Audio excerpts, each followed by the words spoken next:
கர்த்தருடைய நாமத்துக்கு ஸ்தோத்திரம் உண்டாவதாக. முதிர் வயதிலும் கனி தருகிற வாழ்க்கை. சங்கீதத்திலே 92ஆம் அதிகாரத்திலே 15ஆம் வசனத்திலே சொல்லப்பட்டு இருக்கிறது, முதிர் வயதிலும் கனி தந்து புஷ்டியும் பசுமையுமாக இருப்பார்கள் என்று. மற்றவர்களுக்கு பிரயோஜனம் உள்ளவர்களாகவும் வயதானாலும் இவர்களுடைய அனுபவமும் ஞானமும் பிறருக்கு வழிகாட்டியாகவும் இருக்கும். முதிர் வயதானாலும் ஏதோ வாலிப பிள்ளை போல் எல்லா வீட்டு வேலையும் தோட்ட வேலையும் பிள்ளைகளுக்கும் பேர பிள்ளைகளுக்கும் அவர்களால் முடிந்த உதவிகளை செய்வார்கள். நல்ல பழக்க வழக்கங்களை கடவுளுடைய வார்த்தைகளை சொல்லி கொடுப்பார்கள். ஆலயத்துக்கு முதல் ஆளாய் போய் ஆலய பணிகளை செய்வார்கள்.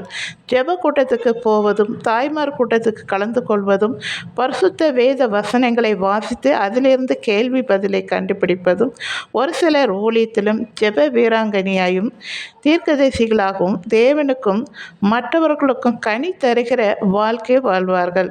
இப்போ இருக்கிற காலகட்டத்தில் கணவன் மனைவி இருவரும் வேலைக்கு போகும்போது பேர பிள்ளைகளை முழு நேரமாக பார்த்து கொள்ளும் பொறுப்பை ஏற்று வீட்டு வேலையிலும் உதவியாக இருக்கிறார்கள் முதியவர்கள். இதுதாங்க முதிர் வயதிலும் கனி தருகிற வாழ்க்கை. சரிங்களா? தேங்க்யூ.